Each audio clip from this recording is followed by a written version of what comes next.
Good morning class, welcome to Daffodils online classes. कैसे हो बच्चों आप लोग? आई होप यू आप लोग अच्छे होंगे और पढ़ाई भी आप लोग कर रहे होंगे, ठीक है। और एक बार हम दोबारा से मिल रहे हैं अपने इसी चैप्टर के साथ, जेनेटिक्स में। आपको मैंने पिछले वीडियो लेक्चर में मेंडलिज्म के बारे में बताया था, मेंडल कौन थे, उनकी हिस्ट्री आपको मैंने बताई थी। उसके अलावा मैंने कुछ डेफिनेशंस भी बताए थे। फिर मैंने आपको ये भी एक टॉपिक बताया था कि मेंडल ने आखिरकार मटर के प्लांट्स का ही क्यों लिया, सिलेक्शन क्यों किया।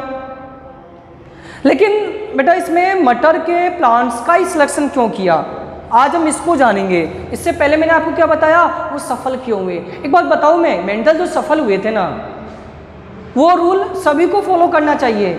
ये नहीं सिर्फ मेंडल ने उसको फॉलो किया वही सफल हुआ। यदि उसके अकॉर्डिंग उसके जो 3 रूल यहाँ पर दिए गए, यदि हम भी उसको फॉलो करते हैं तो हो सकता है हम भी सफल हो सकते हैं। कैसे? किसी भी काम एक टाइम में एक काम को ही करना। बताऊँ कैसे? आप जैसे पढ़ाई कर रहे हो तो एक साथ 10 मिनट आपने हिंदी पढ़ ली, 10 मिनट संस्कृत पढ़ लिया, ऐसे पढ़ाई नहीं होती है।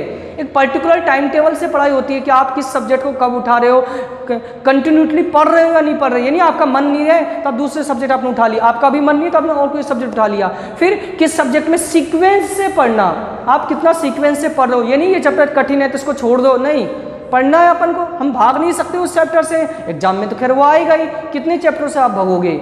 हर चैप्टर आपके लिए कठिन लगेगा तो क्या हम हर चैप्टर को छोड़ सकते हैं? नहीं। तो उसी मेंडल के रूल को यदि हम भी फॉलो करें तो हम भी सक्सेस हो सकते हैं, ठीक है। तो आइए नेक्स्ट टॉपिक है selection of P plant. Mendel ने मटर के पौधे का ही सिलेक्शन क्यों किया, आओ चालू करते हैं।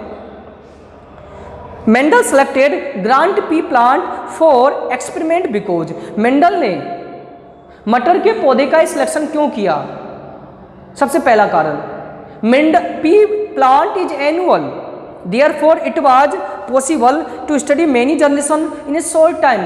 जो मटर का पौधा है ना वो एनुअल है, वार्षिकी है, यानी एक ही समय में एक से ज़्यादा कई सारे मटर के पौधों के बारे में, कई सारे मटर की जनरेशन पीढ़ियों के बारे में हम इंफॉर्मेशन जुटा सकते हैं। सेकंड कारण, it was easy to get pure line और homogeneous plant by self pollination because bisexual flower.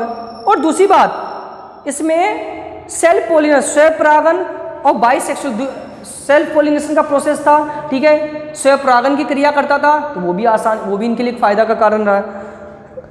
Third point, artificial cross pollination can be easily be imitation technique. तो जैव तकनीक के द्वारा ये कृत्रिम पर परागण भी कराया जा सकता था। सेल्फ पोलिनेशन तो खैर हो ही रहा था, क्रॉस पोलिनेशन भी इसमें पॉसिबल था। Various contrasting character are present in a pea plant. इसके अलावा सबसे मेन पॉइंट, इसमें कई सारे गुण थे, कई सारे लक्षण थे पी प्लांट में। आओ उस टेबल को हम पढ़ते हैं। सबसे पहला है characters of P plant.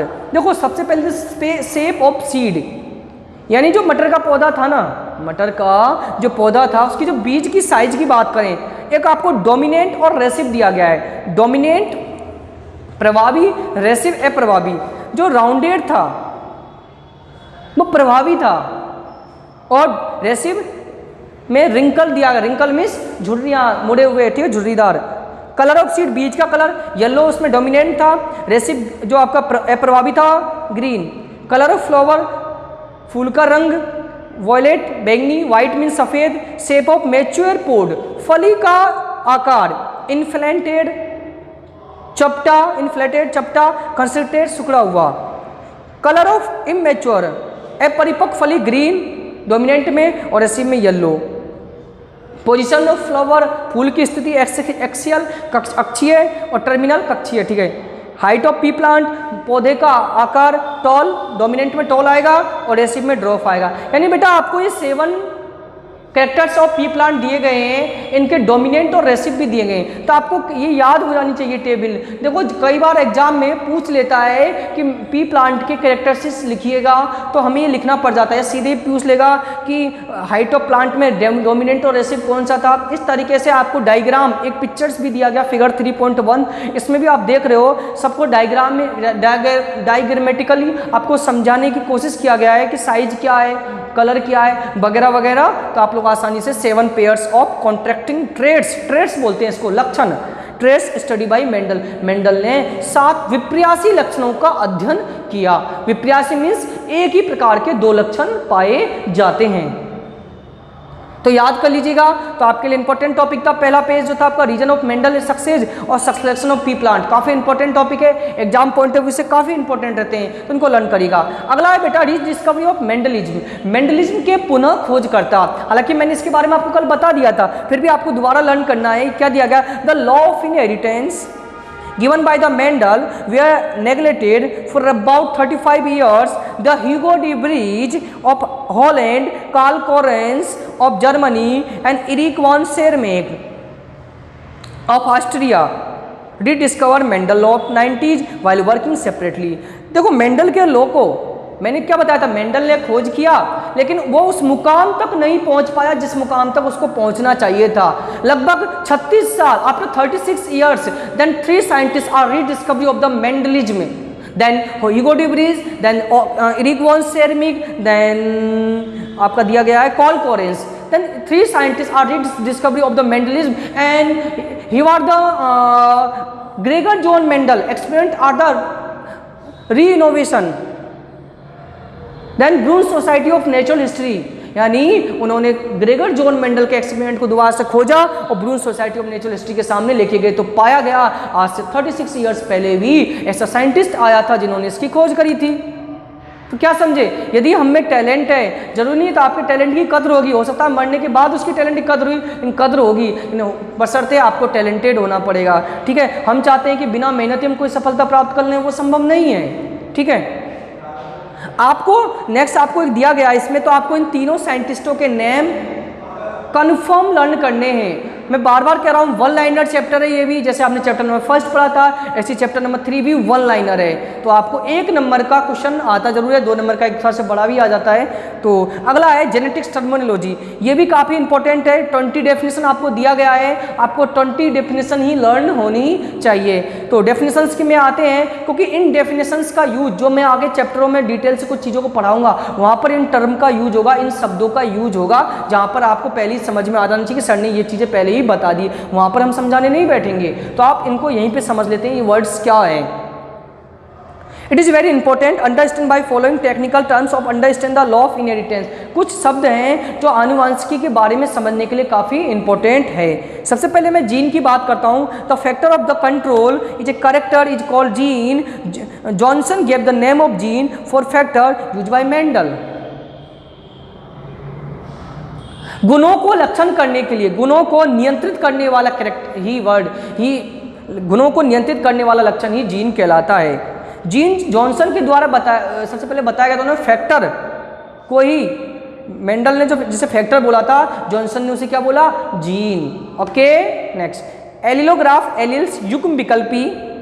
Alternative from a gene which control any one character is called allelomorph or alleles. Height of the plant is controlled by gene has 2 alleles, T tallness, small t dwarfness. देखो अभी हमने table में पढ़ा था P plant में कुछ contraction trace, विपर्यासी लक्षण पाए जाते हैं। तो एक ही कैरेक्टर के 2 लक्षण है, एक लंबा एक बौना, एक गोल एक झुर्रीदार।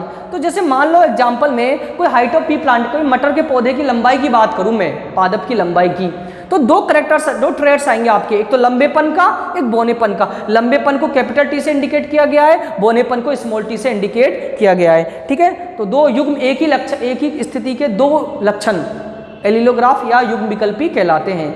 Homogeneous, when both alleles of gene are similar the condition is non homogeneous, capital T या स्मॉल टी।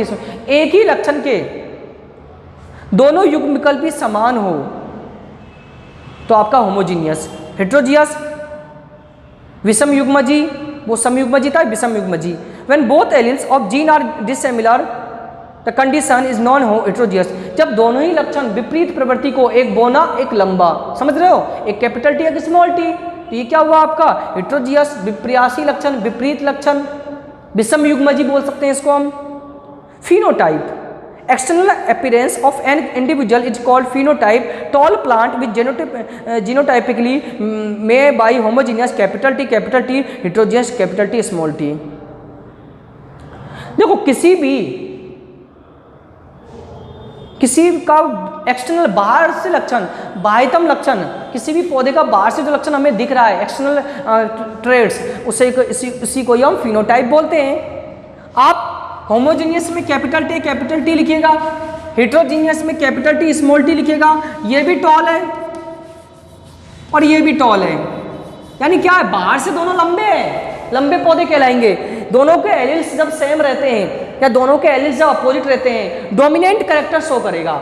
दोनों के एलिल्स जब कैपिटल में रहेंगे, दोनों के एलिल्स एक कैपिटल एक स्मॉल रहेगा, तो अपने आप के डोमिनेंट यानी प्रभावी लक्षण को प्रदर्शित करेगा। और प्रभावी लक्षण क्या है इसका? लंबा होना। प्रभावी लक्षण क्या है इसका? लंबा होना।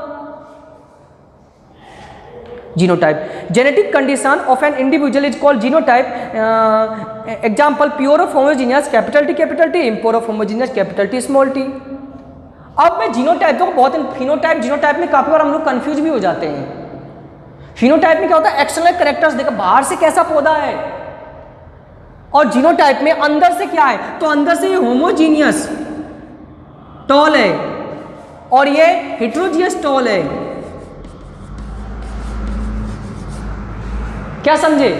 ये होमोजीनियस टॉल है, ये हेटेरोजीनियस टॉल है। Why? Then alleles are different, dissimilar. Dominant character, the character which expect itself F1 generation is called dominant. ऐसे लक्षण जो पहली पीढ़ी में, प्रथम पीढ़ी में, F1 पीढ़ी में प्रदर्शित करते हैं, डोमिनेंट प्रभावी कहलाते हैं। Recessive character, such type of cross this character was do not expect itself F1 generation is called recessive character. ऐसे लक्षण जो F1 पीढ़ी में नहीं प्रदर्शित होते हैं, अप्रभावी लक्षण कहलाते हैं। Monohybrid cross, such type of cross in while single contrasting character is considered is called monotype, monohybrid cross। एक संकरण, जब एक ही लक्षणों को आपस में क्रॉस कराया जाता है, संकरित कराया जाता है। एक ही लक्षण, जैसे लंबे का ले लिया मैंने, लंबे बोने का लिया, नहीं पादप की लंबाई मैंने एक लक्षण ले लिया, या बीज का आकार, मतलब एक ही ट्रेड्स के बारे में, कैरेक्टर्स के बारे में जब मैं क्रॉस करा रहा हूं, तो आपका मोनोहाइब्रिड। डाईहाइब्रिड में such type of cross in which two contraction, जिसमें दो लक्षणों को एक साथ क्रॉस कराते हैं। ट्राई हाइब्रिड, जिसमें एक से ज्यादा दो, ट्राई हाइब्रिड में such type cross in 3 contraction, जिसमें 3 लक्षणों को एक साथ क्रॉस कराया जाता है, वो आपका ट्राई हाइब्रिड कहलाएगा। Polyhybrid, such type of cross which many contraction characters are considered is called polyhybrid, जिसमें 2 या 2 से अधिक लक्षणों का संकरण कराया जाता है, पॉली हाइब्रिड कहलाता है। तो इसके बाद नेक्स्ट आपको टेस्ट क्रॉस से बिठाओ, टेस्ट क्रॉस से मैं आपको नेक्स्ट वीडियो लेक्चर में पढ़ाऊंगा मैं डेफिनेशन। आज मैंने आपको 12 डेफिनेशन पढ़ा दिया है, स्टडी करा दिया है, इसको बार बार आप समझिएगा और लर्न करने की कोशिश करिएगा। तो सो गाइज, आज के लिए इतना ही काफ़ी है। आई होप यू आप लोगों को चैप्टर समझ में आ रहा होगा। नहीं समझ में आ रहा है तो आप लोग इस वीडियो लेक्चर को बार बार रिवाइंड करके देखिएगा और अच्छे नंबर लाने की कोशिश आपको अटेम्प्ट करना है, ठीक है। Thank you students, thank you for watching this video and thank you for attend this session. Thank you. Stay home, keep smiling and keep learning. Thank you.